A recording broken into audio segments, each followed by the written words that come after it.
1973 que la Agencia Internacional de Investigación del Cáncer de la Organización Mundial de la Salud reconoce y clasifica todas las categorías de amianto como carcinógenas.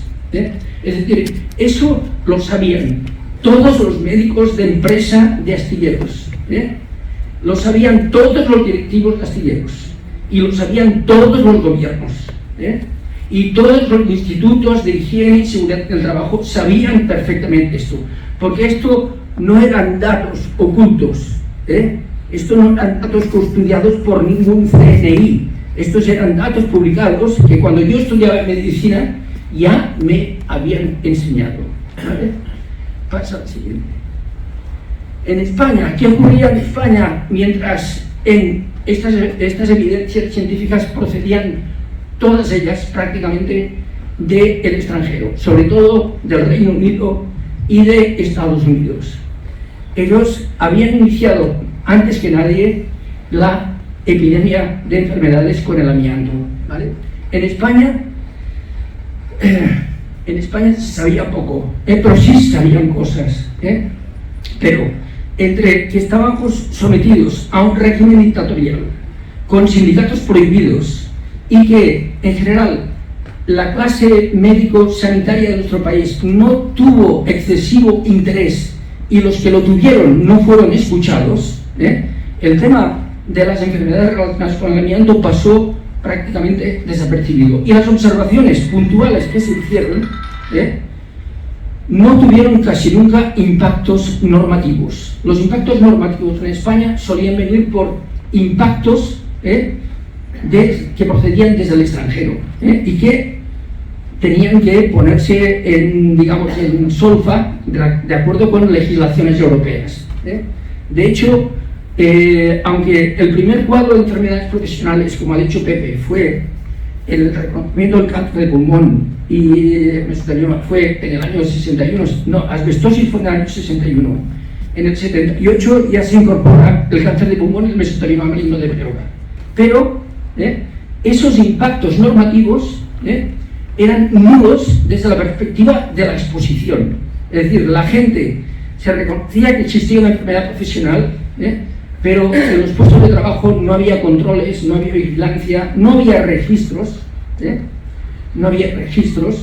Vergonzoso que hayan tenido que ser los sindicatos los que hayan tenido que expurgar las listas de expuestos y que eso no se haya podido conseguir en una primera instancia, a pesar de los intentos repetidos que se hicieron a partir de las propias empresas, ni tan siquiera del Instituto Nacional de la Seguridad Social, que perfectamente podía haber entregado esas listas perfectamente bien detalladas y bien cumplimentadas. Es decir, que en el amianto ha habido no solamente una conspiración del silencio sobre las relaciones entre amianto y enfermedades. En esa conspiración del silencio ha participado mucha gente, muchísima gente, entre otros los gobiernos y los teóricos organismos encaminados a proteger la salud de los trabajadores. Pero sí quisiera destacar que, aparte de que muchos lo conocían y muchos lo sabían, había muy pocos que los denunciaban, pero sí los hubo. Y yo quisiera destacar a dos personas muy importantes en el trabajo de denuncia de lo que ocurría con el amianto. Uno era Paco Báez, ex trabajador Duralita de Sevilla. Otro, Ángel Cárcova, otra persona muy comprometida con la salud laboral, ambos de comisiones obreras. Y por último, Paco Puche, que murió el año pasado, un ecologista librero que dedicó gran parte de su vida a la denuncia de qué es lo que estaba ocurriendo con el amianto en España. Siguiente. Bien. Pero si conocían esos riesgos, si se sabía, ¿por qué se siguió adelante? ¿Por qué, con todas las evidencias científicas acumuladas, con publicaciones en revistas internacionales de ciencia muy reconocidas, con un consenso internacional en el mundo de la medicina, fundamentalmente en otros países, de que el amianto era un producto carcinógeno, ¿por qué se siguió adelante? Y aquí pongo yo algunos aspectos que yo creo que son importantes. La revolución industrial no hubiera sido nada, primero, sin el carbón, después sin el petróleo y después sin la electricidad. Algunos vinieron antes que otros. El carbón alimentaba las máquinas de vapor. En una primera fase de la revolución industrial, lo que se producía era explosiones por incendio.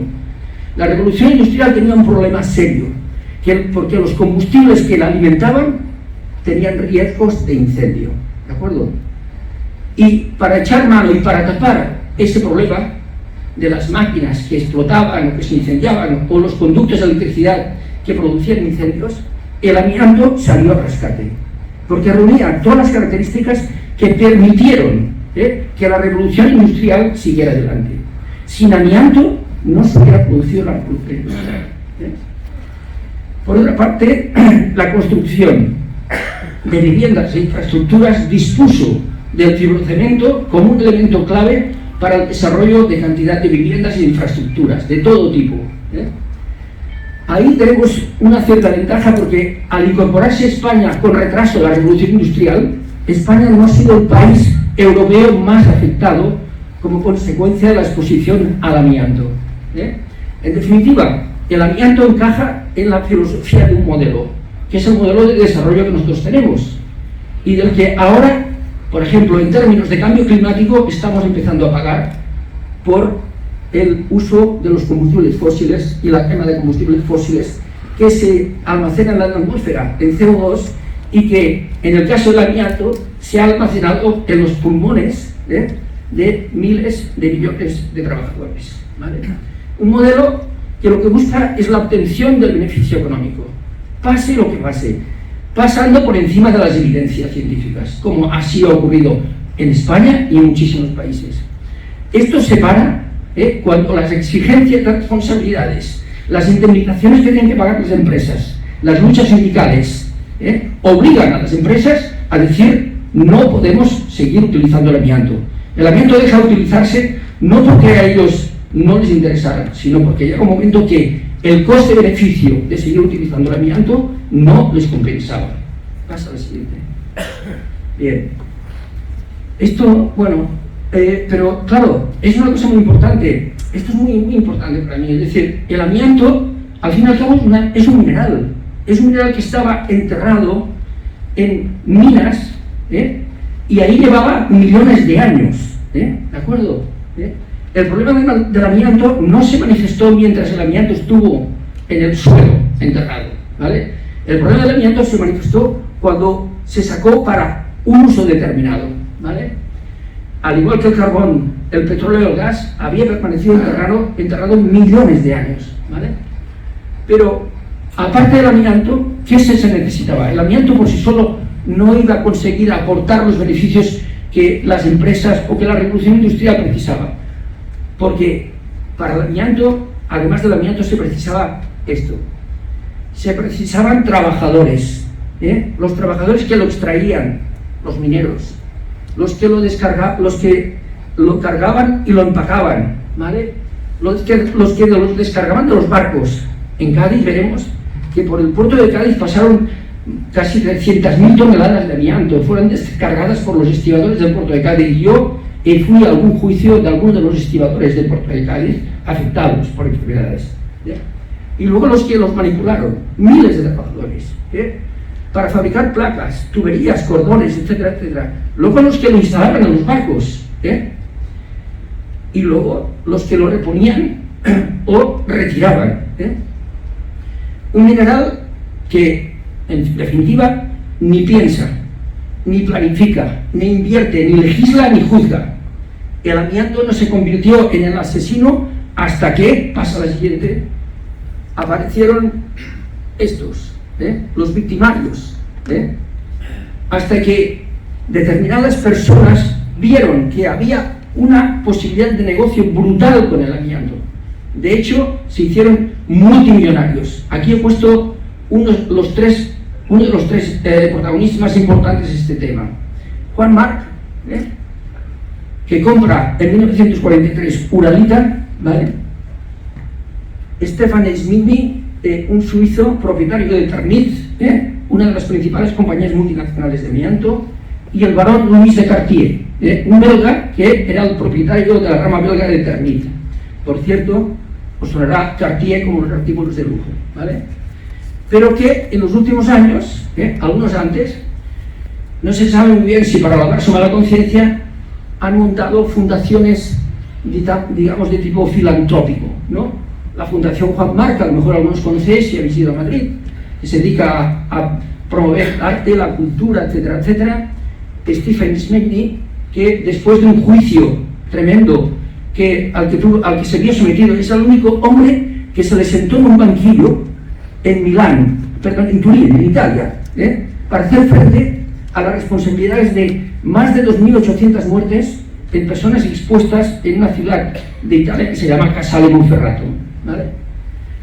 Al final le exculparon porque había prescrito, a pesar de que el tribunal en primera instancia le condenó a 14 años de cárcel y era una indemnización multimillonaria, el Tribunal Supremo italiano finalmente lo exculpó por prescripción del delito. Y ahora ha montado una fundación que se llama Fundación Avida, que dice entre sus objetivos impulsar procesos colaborativos en favor de la dignidad humana y del cuidado del planeta.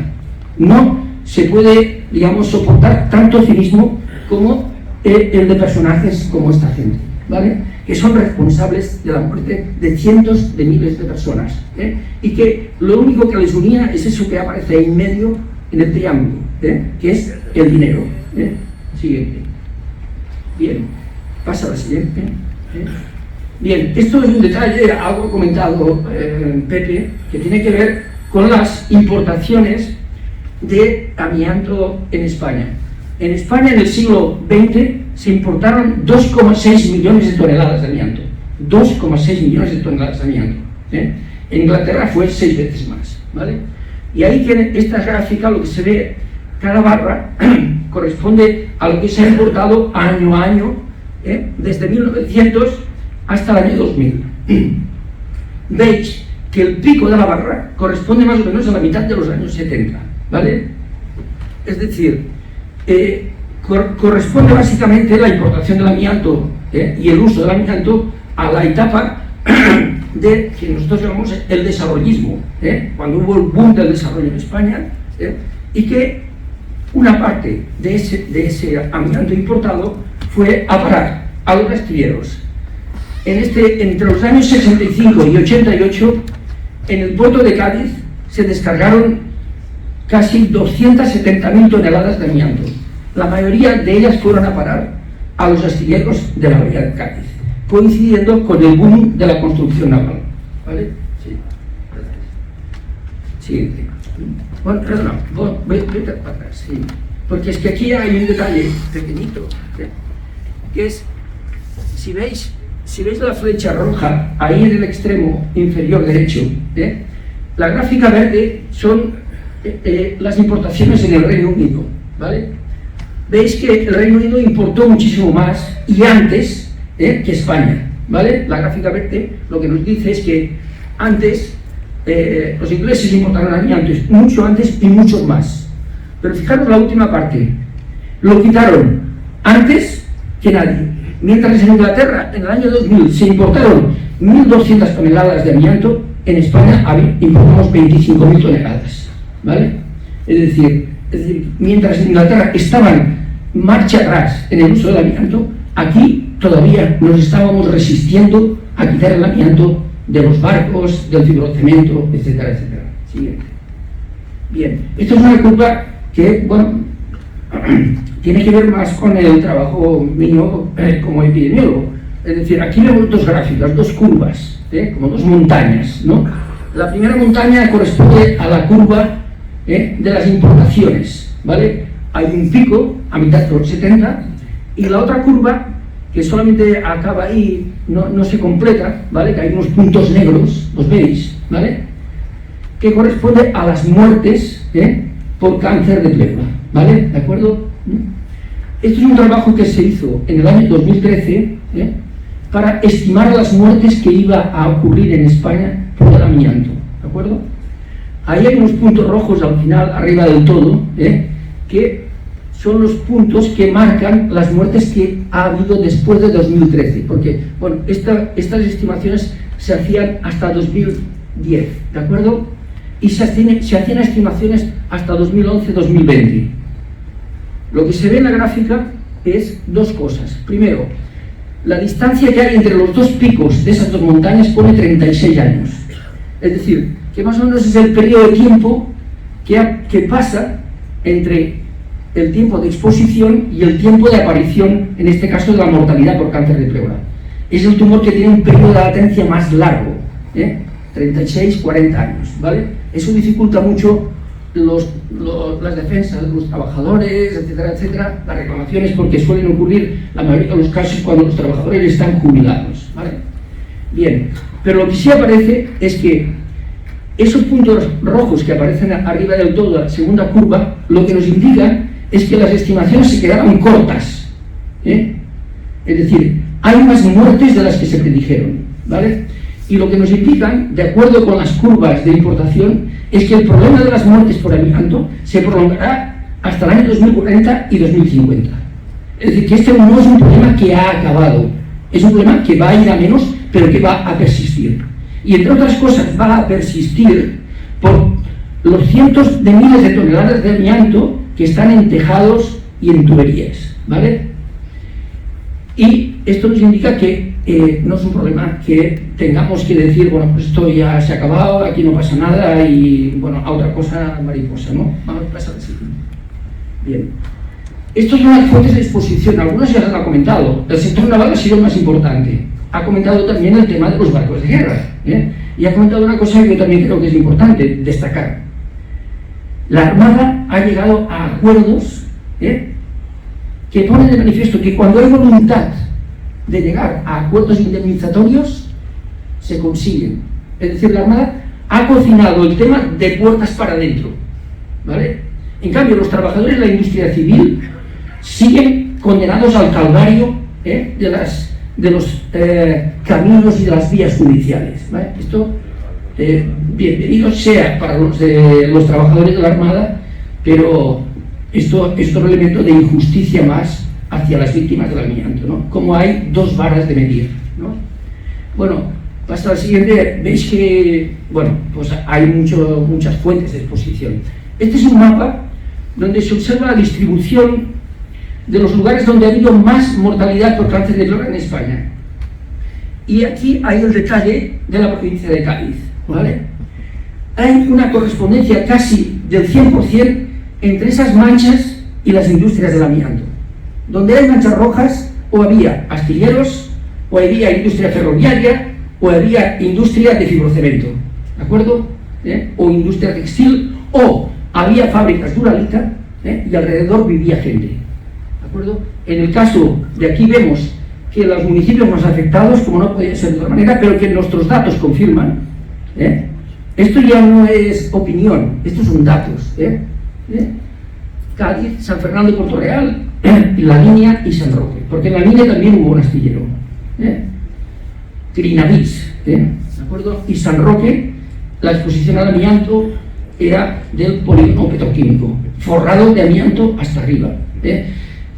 Aquí no está rota, pero yo también he asistido a peritajes de trabajadores de la base naval de Rota, concretamente una persona que nunca olvidaré, que a los 65 años se le diagnosticó un mesotelioma de pleura, y había trabajado en la central eléctrica, en la central de energía de la base naval de Rota, ¿vale? Clase asistente. Bien, estas son las estimaciones de las consecuencias, las muertes por cáncer de pulmón y mesotelioma de pleura en el mundo, en España y en Cádiz. Es imposible saber con exactitud el número de muertes, porque, entre otras cosas, se han ocultado muchas muertes. Mucha gente ha muerto por este tipo de enfermedades, y en el certificado de función no consta ni tan siquiera estas causas, ¿vale? Hay un subregistro muy importante. En el mundo se utilizaron en el siglo XX 174 millones de toneladas de amianto.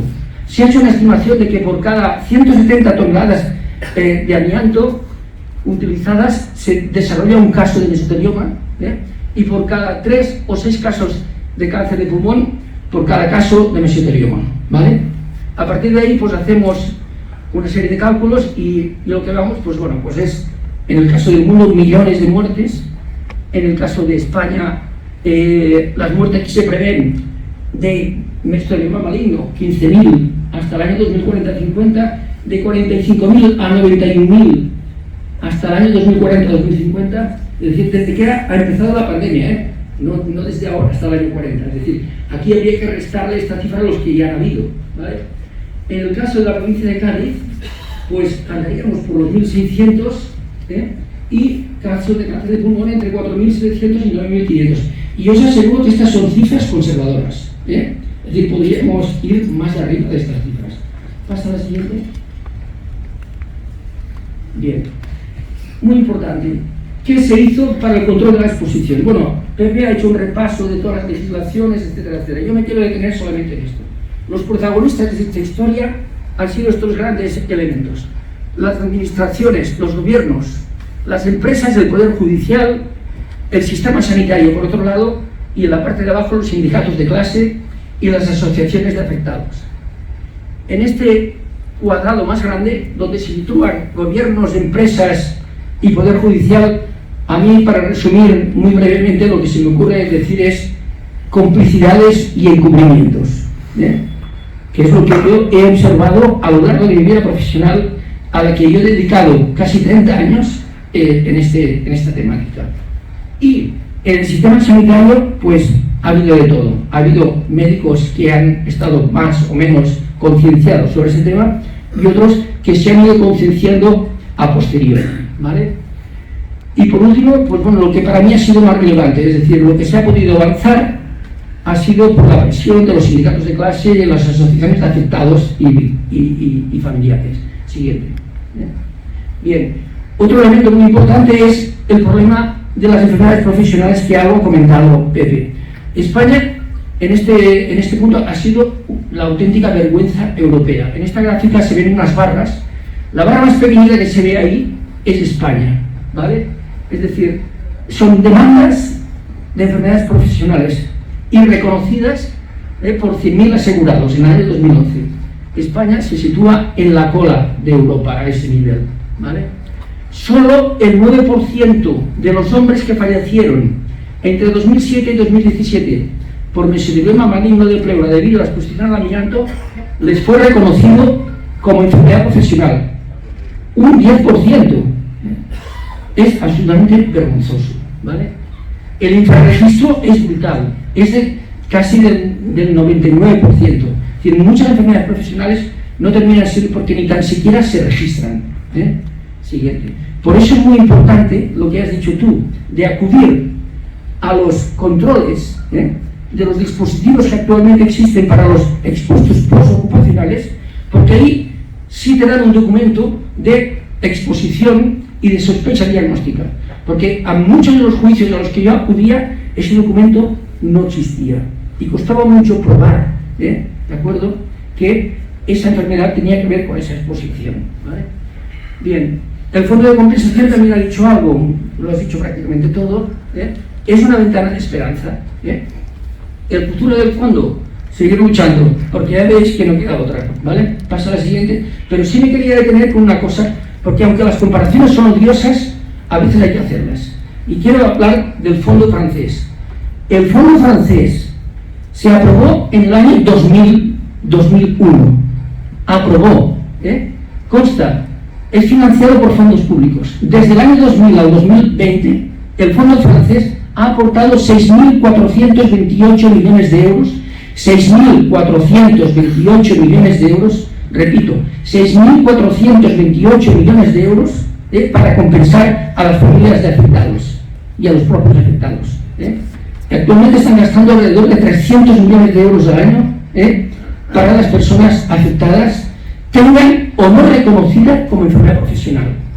Simplemente con que hayas trabajado en una empresa que está en un listado donde se ha utilizado el amianto, automáticamente tienes derecho a pedir compensación en el fondo, ¿vale? El acceso está abierto tanto a las víctimas como a las familias, ¿vale? Y cubre tanto las exposiciones ocupacionales como las domésticas como las ambientales. Es decir, también protege a las mujeres que por motivo del que ha comentado Pepe puedan haber sido afectadas. Y otro punto importante, la aceptación de la indemnización no cierra la vía para poder seguir pidiendo indemnizaciones a las empresas. Pasa a la siguiente. Pero no solamente esto, sino que han conseguido la jubilación anticipada. Es decir, los trabajadores expuestos al amianto o con enfermedad profesional reconocida se pueden jubilar a partir de los 50 años.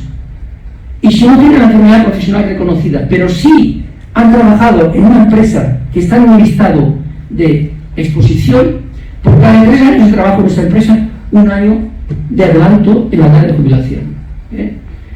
Y luego una cosa muy importante, en Francia se ha reconocido el daño psicológico, que a lo mejor alguno de vosotros tiene, el daño de la angustia que genera, que yo he estado expuesto al amianto y ¿qué me va a pasar?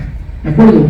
Pues en Francia se ha reconocido ese daño, porque no solamente el daño que se ha hecho a las víctimas del amianto es un daño físico, sino es muy importante el daño emocional y el daño psicológico que han hecho a las víctimas, a los enfermos y a las familias. Pues en Francia están en este plan. Y en España estamos racaneando 25 millones de euros. 25 miserables millones de euros, que se los gastan en 2 patadas, en 50.000 chorradas de las que hacen cotidianamente. ¿Vale? Pasa al siguiente.